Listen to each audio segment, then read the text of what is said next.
Welcome to Popternative, where we dive into topical discussions from the worlds of pop culture, social media, and sports. Here is your host, Peter Remoliotis, aka PD Beats. Hello and welcome to the Popternative podcast, the podcast and talk show where we have digital discussions, the worlds of TV, film, music, news, pop culture, everything really depending on the guests. We talk about it all. As always, I'm your host, Peter Remoliotis. On social media, you know me as PD Beats. My guest is a singer, songwriter, dancer, content creator. Her new music video and single for Rubberband is now available. Tate McRae is with us. Tate, welcome to Popternative. Thank you. I'm really excited to chat with you. I mean, Rubberband's now available. I mean, anytime you kind of release a song, it's going to be important to you, and there's kind of a story behind all your songs. What's the story with Rubberband, Tate? Okay, so this one was kind of cool because I have this rubber band that I literally have on my wrist like every single day. And I think it might be like a dancer thing. I like always need to tie it up. But there's this concept where when people are trying to overcome something like anxiety or, a person, anything really, a lot of people cope with it by like snapping a rubber band on their wrist. And I like noticed when I was writing this song that I do that like all the time. So we just started writing about like what you would do if you were trying to get over a person. It was super difficult. And this was like the only thing that was distracting you. Absolutely. No, and the reception's been kind of amazing so far. Specifically, what's the reception been like on your end with this song and music video?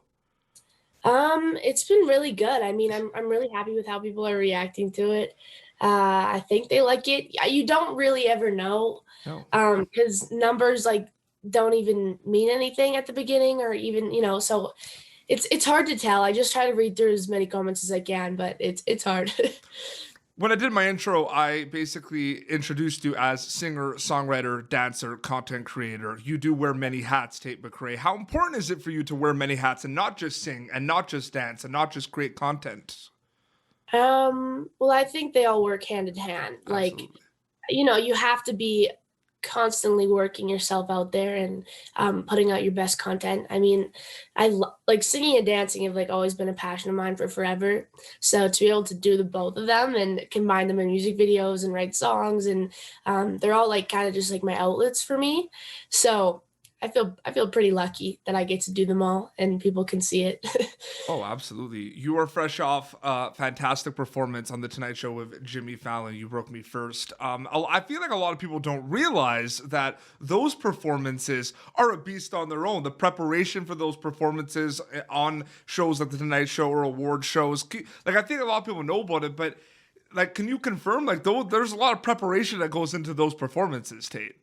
Yeah, oh yeah. I mean, like, people don't know how many hours get put into like treatments and creating the concept. And like the day of, we had like these projectors on Fallon, and we waited like 6 hours before these projections would actually work the day of, because it was one take. The full thing was only one take. So it was like such a challenge to make it perfect with all the technical stuff and the dancers and me. So did it hit you at all, like before, like the day before, or when it kind of aired that you were on The Tonight Show?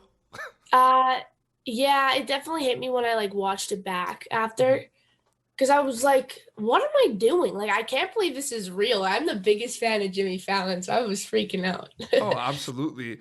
You might have a lot of different kind of answers to this question, but when people listen to a Tate McRae song, what are you hoping they kind of get out of it? Like, I'm just like what are you hoping they get? Obviously, they want you.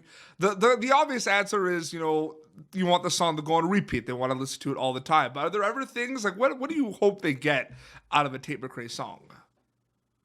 Well, I literally always say this, but I genuinely, like, I can't talk about things in real life. Like, I have a really hard time expressing my emotions, like in words. And the only way that I can really do that is through listening to music or writing music. And I genuinely just feel other people feel the same way when they listen to my songs. Like, if they can't get something across to like their parents or their friends or anyone, that they can like listen to my songs and feel like they have someone to relate to. Absolutely. And it's funny because I feel like I sometimes forget. I mean, in terms of like genres of music, right? You have at times been, of course, referred to as a pop artist, because pop, I sometimes forget that pop short for popular. You know what I mean? Like sometimes I completely forget that. But what I really like too is where you notice there's a lot of kind of different sounds going on in Tate McRae songs. You have a lot of kind of vibes going on. I mean, that's important. I feel like genres are kind of not necessarily thrown out the window, but there's a lot of sounds in different artists kind of appearing these days. Do you agree with me on that? Oh yeah, for sure. I mean, I think none of my songs sound the same. Even my choreographer was like, "Are you ever gonna create two songs that are similar?" Because she's like, "I don't know where we're going." I'm like, "I don't know either. We just create what we create." So I don't even know what my style is. Genuinely, I Absolutely. really don't. So that's interesting because that was actually my next question about, you're writing a song, you're performing a song, you're recording a song. Different kind of artists have different answers to this. When do Yeah. you know that there's something special with a song and you're kind of like, wow, like this is a great song, we're gonna put it out? Is it when you're recording it? Is it when you write it? Like when do you kind of know? Does it depend on the song? It usually depends on if I want to listen to it in my car. Mm. Like, and that's like serious. Like, if I will listen to it on repeat and like feel something, I'm like, this is a damn good song. But if I don't want to put it out because then, no one else is going to do that. If you don't actually like it yourself, no one else is gonna. But I'm sure there's some situations where you've written a song where like you're done and you're like kind of like you're recording it, before you actually go in the recording studio, you're messing around with it a little bit and you're like, oh, this is good. Like I'm sure that's happened too. I mean, I was really excited about Rubber Band's Yeah. chorus. It was a process where we wrote the chorus in a really shitty verse, the first round, and then I was like, this is a good chorus. We need to fix this. So I like came back like a month later and rewrote everything and rebuilt it, the whole thing, and the chorus like really brought to life. So Oh, absolutely. How do you also balance like, Rubber Band, like the single came out and the music video came out. And obviously that's something traditionally in music that always happens, but it's almost like yeah. you're promoting two things because you want them to kind of listen to the song, but they want to watch. It's kind of like, yeah, like have you thought about that at all? I mean, I hate release days. They're the most stressful days in the world. And people always think they're so enjoyable because you're like, it's in the world. I'm like, no, this is like the most crucial moment. And it's awful. So I usually have like an anxiety attack when it's like 5, 4, 3, like everything's about to release. Absolutely. Because then I hate everything all at the same time. So Yeah, because yeah. no, I can't even imagine because it's just like the music video, the song, like people are listening to it on Spotify, people are watching it on Oh, YouTube. It's just a lot to process when it comes it's a lot out. going on. And I remember like the day that we released Rubber Band, like I have like a task list I have to get done. I think I had 17 things on there. Mhm. And it was like, oh my God, what do I do? So it's perfect segues to my next question. It's like the questions I'm gonna ask. You know what I mean?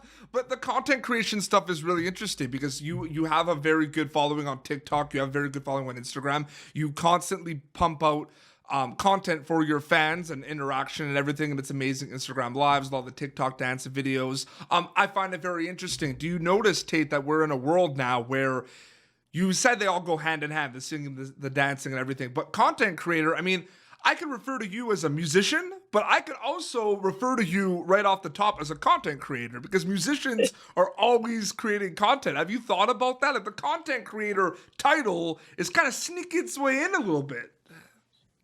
Yeah, and that's the thing that like that's the thing that's so weird is I don't really know like what's the concept of a content creator? Like Yes. is it like a YouTuber? Is it like because when I originally started out, like was I considered a singer who like just posted original songs, or was I considered a YouTuber who posted every Friday? Mhm. And I legit think it's like the music industry used to not be like this, where it would all have to go through radio and labels and everything, and now it's like all the internet and all in the musician and their fans' control, which is crazy. Obviously there's not like with the pandemic, a lot of people are at home listening to music. I want to look at kind of statistics overall that show there's got to be streaming breaking records of streams this year with the pandemic because I see the numbers. I mean, there's over 300 million streams on You Broke Me First. Like that's crazy. Did you kind of notice though, like during kind of the pandemic that there was like a huge spike, or has it been kind of just steady for Tate McRae? um I mean, I think like because my music, like, I think started to get a little more exposed over the pandemic, like legit when the pandemic started. So I've been doing everything from my house. So I think it's kind of hard to grasp, like, looking at numbers all the time. I can't because I Yeah. don't understand it. I don't under, I'm like, I don't understand what's going on. Numbers Absolutely. numbers are just hard to process in a music sense, unless you like read comments, because that's where like real subjective views come in. But But yeah, it's crazy just how quick it's hitting now, especially even with Netflix, right? Like people on a Netflix show, oh, right? First 3 days, like 65 million houses have watched the show. It's just crazy, like how quick it and, is. and it's crazy. Like I think everyone's just listening to depressing music right now too. Like everyone's getting out of their house. A lot of ballads, a lot of that stuff. Oh Absolutely. yeah. Dance is a huge part of your life. I don't think people realize sometimes because, when I interview people from entertainment and different TV shows, I always ask, like, when did you decide you want to be a storyteller? And whether, you act, you sing, you write, you dance. Dancing is performing and storytelling. Is it safe to say, because you've been doing this for a long time, what is your kind of favorite thing about dancing in terms of your experiences on a lot of these shows and kind of dancing? What's your kind of relationship with dancing like, Tate? Dance was kind of like the only thing, because I sometimes had like a hard time relating to people when I was younger, because I was just a weird person. I was such a weird kid, like that weirdo. And dancing was like the only time where I genuinely felt like super respected, because I had trained so hard to like get to a certain point. And that was the one place where I literally felt like no one could mess with my head, like no one could get in the way. I was in a zone when I was dancing, and that was like one of the most special feelings for me, is when you literally just feel like yourself. Otherwise I felt like I was constantly like digging to be something else or someone else, and that was like my only outlet for that. For sure. And you mentioned zone, and I want to know kind of about routines and everything. When you're kind of writing a song, or when you kind of have, to decide what's going to go in an EP, or what songs you're going to write, is there a little bit of kind of like a routine that you kind of have, or does it just kind of depend on the day in terms of like, do you have a process of the things that you have to do before you start writing? Like, what's that all like for you? Usually, usually for songwriting, it's not necessarily like every session is completely different depending on the writer, the producer. Usually what I've been doing is I mute myself and I write a full song. I come back and I'm like, what is this? I'll show them. It's so hard, like, to just figure out your process when you're through a screen right now. I used to, like, for dance and stuff, I would be psychotic about getting into a zone. I would take like 3 hours. No one could talk to me before a competition, just like psycho. And I'm like that usually in sessions, but you can't online, obviously. Oh, absolutely. Well, Tate, thank you so much for taking the time and coming on Popternative. I really enjoyed chatting with you. Thank you so much for having me. So obviously people can listen to Rubberband and your other songs basically wherever they listen to music. Like, isn't it crazy how you could just like where can I listen to Tate McRae? Anywhere you listen to music. Like, it's pretty simple, right? The internet. Pretty much. And where can people follow you on social media to keep up to date with all the content?